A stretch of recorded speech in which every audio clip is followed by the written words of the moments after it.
24 minutos pasan de la 1 en punto del mediodía. Continuamos en directo acompañándoles en esta jornada de martes y vamos a hablar ahora de la grandísima labor que realizan desde la Asociación de Dislexia de Cantabria, ASDICAN, y vamos a hablar también de este trastorno que para mi gusto todavía es un gran desconocido en la sociedad, y lo vamos a hacer con la presidenta y vicepresidenta de esta asociación. Elisa Cantera, muy buenos días, bienvenida a Contigo Cantabria, acompañada, como decimos, por la vicepresidenta de ASDICAN, Carmen Bayas. Muy buenos días. Buenos días. Vamos a empezar desde cero. Sí. ¿Qué es la dislexia? ¿Cómo podríamos definir este trastorno? La dislexia es un trastorno neurobiológico, es decir, de las conexiones cerebrales. Entonces afecta a la memoria a corto plazo, a la comprensión lectora, a la lateralidad, a la coordinación, a todo lo visoespacial. O sea, afecta a muchas más cosas que no solo a las matemáticas, el sumar y el restar. Entonces, la gente normalmente piensa que solamente es niños que leen mal o que cambia la B por la D, y no, es muchísimo más amplio que todo eso. Por eso para nosotras, el que la gente comprenda realmente lo que es la dislexia hace comprender también las dificultades que tienen estos niños en su día a día. Todavía, o existe más bien, como acabo de comentar al inicio, cierto o gran desconocimiento sobre la dislexia. A ver, hay que dar mucha visibilidad porque es como un tema tabú. Hay muchos profesores que no entienden o no saben porque no están formados para saber qué es una dislexia. Entonces nosotros lo que desde la asociación siempre aconsejamos a las familias es que cuando se detecte ellos noten algo a los niños en casa, que podría ser pues, que cambien unas letras, que omiten, que escriban en forma de espejo, que vayan a donde los profesores a comunicárselo, que observen a los niños y si eso que les pasen a la orientación. A lo largo de esta entrevista os preguntaré también por si existen una serie de síntomas que quizá padres que nos puedan estar viendo ahora hagan detectar, ¿no?, sospechar sobre una posible dislexia, pero me gustaría que hablásemos también de la asociación. ¿Cómo y cuándo surge ASDICAN?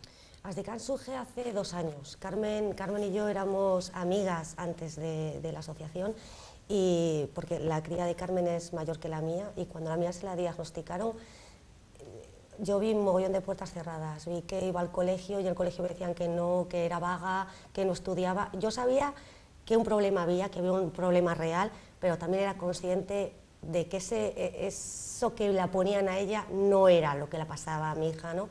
Y cuando ya por fin llegué a un diagnóstico, dije, bueno, esto se acabó, ¿no? Ahora ya todo para adelante, y me di cuenta que no, que seguía en el mismo inicio de antes de tener el diagnóstico. Y hablé con Carmen y la verdad es que Carmen enseguida, sí, vamos a luchar, vamos a hacer, porque lo merecen, porque no había nada. Digo, es que es imposible que los niños y las familias sigan sufriendo esto en el siglo en el que estamos, ¿no? Entonces, la verdad es que fue hablarlo y venga, vamos para adelante y hasta hoy. Sí, para que por lo que hemos estado nosotros pasando como familias y que no lo para que no lo pasen los demás, ¿no? ¿Qué tipo de ayudas precisamente, qué tipo de servicios ofrecéis a todas esas familias que se acercan hasta la asociación, además de orientación, me imagino, ¿no? Porque muchas veces, como tú señalas, te encontraste con muchas puertas cerradas, o quizás simplemente se hace un diagnóstico de dislexia, como puede ocurrir con otro tipo de trastornos o situaciones, y la familia no sabe ni lo que le están contando, no sabe por dónde empezar, no sabe lo que tiene que hacer. Entonces me imagino que la ayuda que deis desde la asociación será inmensa. Sí, nosotros normalmente les asesoramos, les aconsejamos y les decimos los pasos que tienen que seguir. En el momento que la familia nota algo, pues como te he comentado antes, es ir al colegio, hablar con el tutor, que observe el tutor que efectivamente este niño o niña se le ve esa dificultad y se pasa a orientación. La orientación se hace una reunión, tanto familia y profesores, porque eso es súper importante, y entonces ahí es cuando se hace ese diagnóstico. ¿Cómo se detecta la dislexia? Pues mira, se detecta, puedes ver, como te he dicho antes, cambian las letras, leen como más lentos, omiten el espejo, tienen problemas en el cálculo. Entonces eso ya son síntomas que las familias pueden detectar, que pueden decir, es que yo la veo algo que no avanza. Sí que es cierto que una dislexia, hasta que los niños no estén 2 años manejando letras y números, no se puede diagnosticar. Claro, ¿qué edad es aproximadamente? Por eso se calcula que es a los 6. Pero sí que es cierto que en infantil hay inicios, o sea, hay ciertos síntomas que te pueden, no que digas sí tiene dislexia, pero bueno, algo está fallando. Pues cuando un niño en infantil no es capaz de memorizar una canción o el abecedario o hacer algo secuencial, eso y le cuesta y va con más retraso, no puedes decir tiene dislexia, pero sí, bueno, vamos a seguirle más de cerca. Está claro por lo que nos comentáis que ahí podríamos decir 2 pilares básicos para una posible detección. Está por un lado los padres, las familias de esos niños y por otro lado el profesorado, el colegio, el centro educativo. ¿Existe precisamente para ello un protocolo de actuación en los centros educativos de Cantabria para estos casos? No, esa es una de las cosas que para la asociación es prioritaria, que es porque sí existen otras comunidades autónomas, pero a día de hoy en Cantabria no existe nada. Entonces dependemos un poco de la formación del profesorado, que en Cantabria desde el 2002 no se da formación, teniendo en cuenta que la dislexia afecta al 10% de la población y es la dificultad del aprendizaje más extendida en las aulas. Desde el 2002 no se da formación, con lo cual para nosotros es fundamental que se dé la formación, que los profesores, cuando vayamos las familias y digamos es que yo veo algo, no digan no, es que es vago, no, es que tiene que trabajar más en casa, porque en infantil nos encontramos siempre lo mismo, es que bueno, cada niño lleva un ritmo, es más inmaduro, ya pasamos a primaria y bueno, es que no trabaja lo suficiente, en casa se tiene que esforzar más y ya llegamos a secundaria, último ciclo de primaria, primero secundaria, cuando no, es que le sobreprotegéis, o sea, siempre hay pero no, es dislexia y necesita esto y esto, ¿no? Entonces para nosotros es fundamental que se ponga un protocolo y que todos vayamos a una, consejería, la administración y familias. Por lo que existen grandes diferencias entre unas comunidades y otras, sí, ¿no? Sí. Por ejemplo, una de las cosas que también nosotros solicitamos es que en Andalucía, ¿qué pasa? Aquí en Cantabria, en los colegios concertados tiene que venir equipos de la consejería y hay muchísima lista de espera, con lo cual hay casi una media de 2 años de lista de espera. Claro, 2 años para un niño de primaria es muchísimo tiempo, con lo cual, ¿qué hacemos las familias? Vamos donde un logopeda, un psicopedagogo o un psicólogo y tratamos de que le hagan ese diagnóstico, si es que tiene, basados en unas pruebas, basándose, vamos, en unos test que les tienen que hacer. Y cuando llegamos con nuestro diagnóstico, no vale para la consejería, porque tiene que ser un ente público el que te lo den. En Andalucía, por ejemplo, eso sí pasa, tienen 2 meses para realmente decir que es cierto y tal. ¿Qué consecuencias, para que se hagan una idea, nos hagamos una idea los telespectadores, puede tener para un niño tener dislexia que no esté diagnosticado y que no esté tratado, podríamos decir, adecuadamente?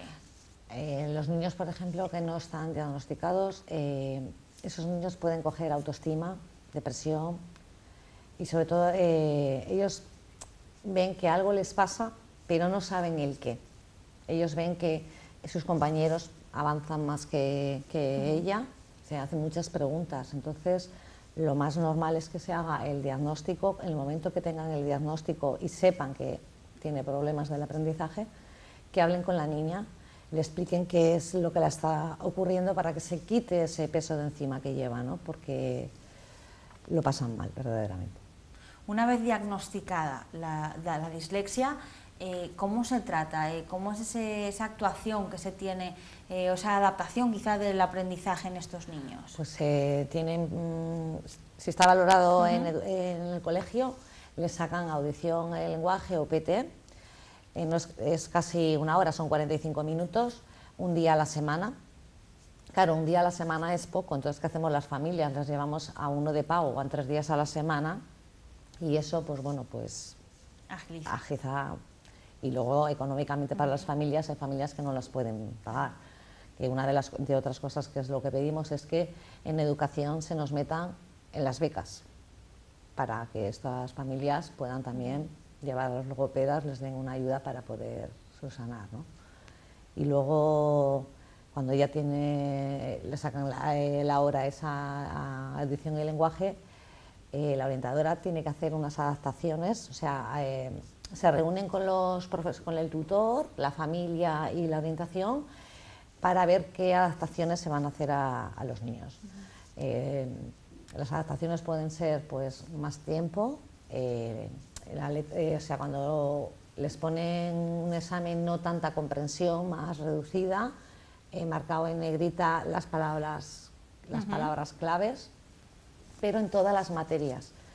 Que claro, todas las materias son de comprensión, claro. No me vale solamente decir en lenguaje, no, es que tienen que ser en todas las materias porque es de entender.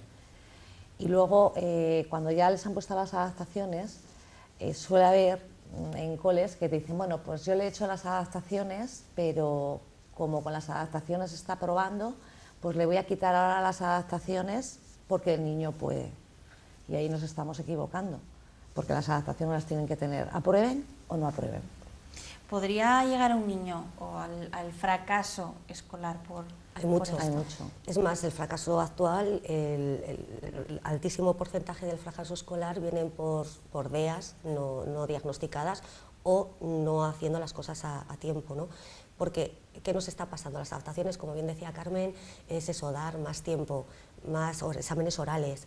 Por ejemplo, una de las cosas que les pasa a muchos niños con dislexia es que pierde la memoria a corto plazo, ¿no? Como que el cerebro resetea y pierde la memoria a corto plazo.